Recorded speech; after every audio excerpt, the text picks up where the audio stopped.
You're listening to This Week in Real Estate with your host, Rob Golfi. Brought to you by the Golfi team at RE/MAX Escarpment, featuring Conrad Zurini, broker-owner of RE/MAX Escarpment Realty Inc., and Brian Hogben, owner of Mission 35 Mortgages.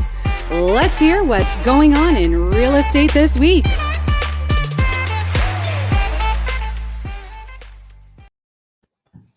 Okay, guys, how many of you are hanging? I guess not me. Not me. Brian's got his glasses on because he's covering up the bags under his eyes from being up late last night for the. Yeah, the sun just seemed particularly bright this morning. That's all. Yeah, particularly bright this morning. So. No kidding. You know what? That was a great event that you put on, Conrad. It was. Well, thanks awesome. For being there. Awesome. You know what? It was great to see a lot of people I haven't seen in a long time because a lot of stuff was over the phone and over the Zoom. But it was a great event. The hotel was fantastic. And thank you. Yeah, they did a great job. Those awards were pretty heavy too. The one that exactly. Rob, that like you could really hurt somebody with those awards that you're. Well, Rob, you walked away with the most, man. The lion's share. Yeah, that's awesome. That's all the hard work. All the hard work. That's just, right. You advising me what to do, buddy. Just keep going. That's it. It was an awesome event. It's great. Loved it. But the big news that's on right now is, well, one thing is obviously interest rates. Now, Brian, okay, you're the top guy in giving mortgages out there to people, and they are predicting another big rate hike this summer. Yeah. Maybe the biggest one. So when the Bank of Canada meets again beginning of June, the minimum you're probably going to see is a half a point. There's been Bloomberg came out with something saying 0.75. Now people are even talking about a 1 point hike, right? Yeah. So it's going to be a big hike that we're going to see in June. But something else really interesting that they're not talking about right now is because the fixed rates have already gone up.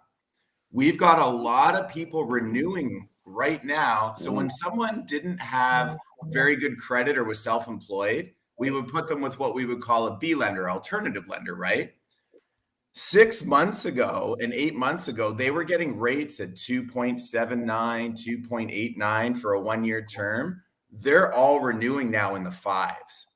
So those rates now for those people, if they didn't, get their credit a little bit better, if they didn't fix up their situation right now, you're going to see those mortgages jump astronomically right now, which is that segment of the market is going to get a little bit pinched right now, which is interesting. So the people that are mortgaged under the B lenders, they're going to feel even the biggest pain. Would they be at the lower end, Brian? Would they be at the lower end, or what would the average price of those people, like the average mortgage? You know what? While I was doing the numbers, it would be a little bit lower. You'd be maybe say I did the numbers on 500,000, right? So 500,000 to $750,000, you're looking at anywhere between a $700 to $900 pricing or payment increase per month, right? So for those people, that's going to pinch a bit. That's going to really. But the good news is that all those mortgages were stress tested, right? I know I've griped about the stress test in the past and things like that, but the reality is, they got a rate at 2.89% before, but they had to qualify at 5.25%, right? But it's so you can see that stress test, as much as we didn't really love having to deal with it, it really is going to insulate our market though as well too, because those people can afford it. It's still going to be painful. They're not going to like it, but it's still insulated the market, which is really good. And you know what, Con, you would know this in the States. I was reading the States. They actually don't stress test their mortgages down there. No, they don't. No, not at all. No, it's the Wild West in the U.S. they don't want that. Yeah, you're right. The U.S. we want as many mortgages as possible. But think about it, Brian. How many people do you think actually still can afford? Because a lot of people they end up living to the limit. Like that stress test is great when you buy, but what about their credit card debt? Maybe they got more credit card debt. That stress test is out the window. Like what percentage of people, especially young buyers that got these houses and got a mortgage, even if the stress, the interest rate goes up 2%, but they can't afford it because they use that 2% window on something else. They got to do truck or that's, you know what I'm saying? Well, one of the leading indicators that we look at is unsecured debt non-repayment. So when people aren't paying their credit card, there's metrics that the banks have to see whether or not there's defaults on unsecured credit, like credit cards. That default rating is very, very low right now. Low, it's like 0. Yeah. Yeah. And that's usually the first thing to go. So once that creeps up, people start to default on their Visa cards, credit cards. Then it goes to mortgage. So the one, I don't know, good or bad, but factual is that a lot of people have equity still because, we had massive price increases. So they're going to have opportunities to refinance that debt. So typically when the Visa card debt goes up, then it gets rolled into the mortgage. And then if we don't see the same price appreciations, then that moves things down the road, right? So I think, we're not going to see, like we actually saw our first power sale within the past 30 days as well too, which was interesting.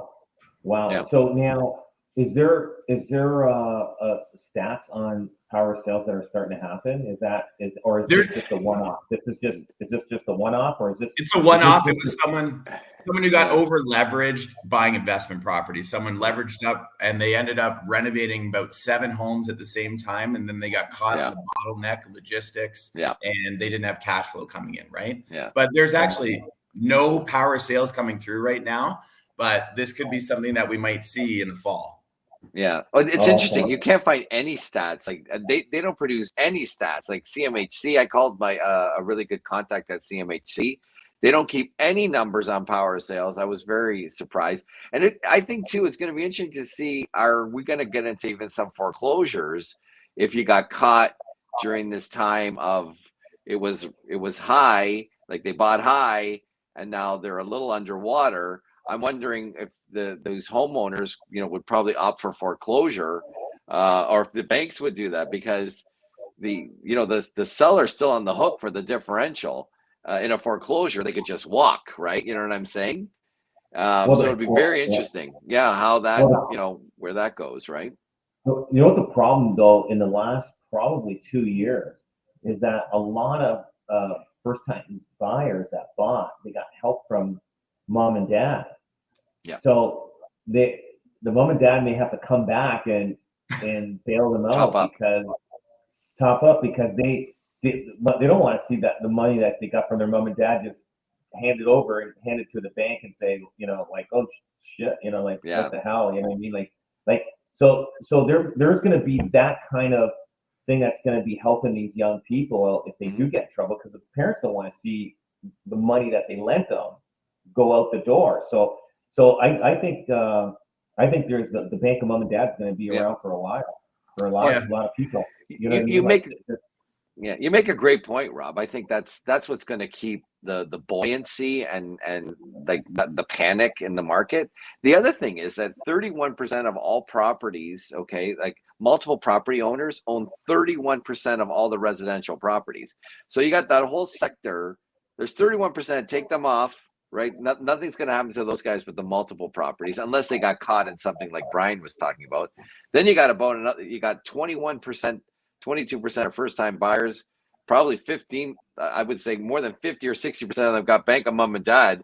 So now you're talking about 45% of the stock, 50% of the stock. It's pretty going to be untouchable. It's the other wild card, right? Yeah. What about the investors that have? They bought these condos or anything and interest rates are going up. They're only collecting, maybe $2,800 a month rent. Their mortgage and expenses are probably maybe $3,500 to $4,000, and they're bleeding maybe $1,000 a month, let's say. How long will they keep doing that? How long are they going to keep, putting in an extra $1,000? A young investor can't afford it. If he's only got one property and he's just I think the one investor, two investor, like if you've got one condo, one property, we look at it and equate it to like an RSP contribution. If you're underwater and rates go up a little bit, hey, you're paying it into a property and your principal's going down, right? But the person, like to your point, Rob, the ones that we get a little bit concerned about is the one who leveraged up all on a line of credit or private money. And now these rates are going up. And we all know, like, people were buying stuff at a really minimal cash flow, right? Like people weren't, and even underwater. So when that rate increases, and just to the beginning on the B side, if you had an investment mortgage on the B side, because a lot of investors would use those types of mortgages, if that goes up to 5% and your payment increases by $700, You know, if you have you're gonna unload. They're gonna unload. Yeah, you might, if you had 3, 4, or 5, I think you'll see people probably end up saying, "Hey, I've got a bunch of capital on the table right now. Why don't I sell 1 or 2 because I'm underwater?" Yeah, and then prop themselves up, right? Like kind of pay off some, build like pay down some equity, like pay down some mortgages and balance the portfolio. That's so true, right? Yeah. So Brian, a 5-year term, somebody locks in a 5-year term. Is it wise to do that, or just go 1 year open, just keep continuing, like, or is this the new? Is this going to be once the interest rates settle and it could be 4.5 or 5.5? Like, is this going to be our new platform for the next couple of years? Is that what's going to happen, or is this just a shakedown that's happening? Yeah, I think you said it perfectly there when you said the 1 year, because there's a lot of uncertainty in the market right now. We've got potential credit policy changes coming. We've got a war going on in the world. We've got logistic bottlenecks. Like it's a lot of uncertainty, and the government's trying to find the right balance. So I don't personally, it all comes down to what your goals are and if you can sleep at night. If you can't sleep at night worrying about interest rates, then lock in, right? You might as well do that. But if you can weather it a little bit of, the emotional roller coaster, we're saying a variable or a 1 to 3 year term. We're starting to give people a lot 1 year fixed, 2 year fixed, because they're lower than the 5. And we know that after 12, 18 months, a lot of this uncertainty is going to sort of shake itself out. Yep. So 1 year, 2 year terms are really good rates right now compared to the 5, and it still gives you the flexibility. So I wouldn't go to a 5. And for anybody who's got a variable right now, don't lock into the 5 year if you're already in a variable, but know that your payment is going to go up over the next 6 months. But then you'll miss the backside, because this is, as you guys have seen it, it's cyclical. This happens. This is the market. It's going to go up and it's going to come down again. And within 5 years' time, if you lock in, it's definitely going to come back down again. I would say probably within 12 to 18 months, you'll see a decrease. Because the other fundamentals are strong. The other fundamentals in the economy are strong. It's just this inflation piece that they can't. That's the runaway train. But employment, all that is solid. So it's a matter of and if you think the 25-year average variable was 4.38%, and the fixed was Brian, what do you think the fixed 25-year in Canada? What was it? I think it was probably around 3.75 to 4.25. No, it's 5.65 was the fixed. See? Oh my God. See? The 25-year. But I will say this, the last 10 years, you're probably bang on for the last 10 years. But and then we kind of look like this sometimes. Everybody thought low interest rates was going to last forever, right? Yeah. And then everybody thinks now rates are going to go to 8 or 9%, and both are wrong. They're just like Conrad, you nailed it. Average rate should be between 4 and 5. 5.5. That's normal. We've just been we've been a little spoiled with the low interest rate. So if I'm a consumer, I just bought a house, I'm coming to you for a mortgage, Brian. A variable rate, what is that today, right now? What would I get if I walked into your office and looking for a variable rate? Yeah, you're still under 3. You're looking at, depending on the type of program you're getting, it's prime rate's 3.2. You're getting 2.7, 2.6, 2.8. Right, and a 1 year open or a 2 year, what's that at? Around 3.75 you're looking at right now. So so to build that in, you're still paying a premium to get a fixed, but you're probably going to end up we're going to end up on a variable rate within the next 12 months. I think around that same price point, anyways. So you lock it in today if you want that peace of mind and security. Take a 1 year or 2 year fixed. That's it. All right, guys. Well, listen, Brian Hogben, Mission 35 Mortgages, buddy. Call him up and get your mortgage secured or refinanced. And Conrad Zurini, Remax Escarpment and Remax Niagara. Great seeing you. Great party last night. We won't say party. We'll say it was a great event. And it was event, Guys, thanks for listening. We'll see you next week. Take care. Great.